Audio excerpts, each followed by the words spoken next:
maglakas sa Diyos na nagbigay sa'yo ng buhay na wagas.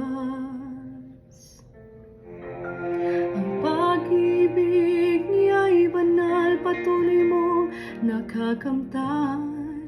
Sa maraming pagkakataon, laan niya'y kapatawaran. At kung ang lahat ay lumipas na, buhay na bigay ay binawi na.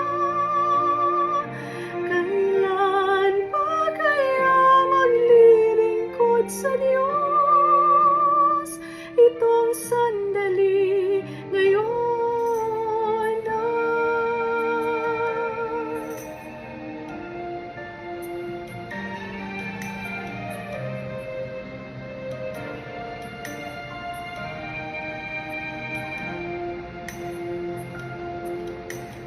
Kung marami mang pagsubok, huwag pahahadlang sa paglilingkod na matapat, sarili mo'y ilaan.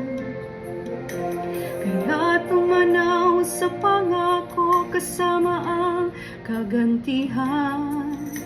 Pangako niya'y katotohanan, dapat nating asahan.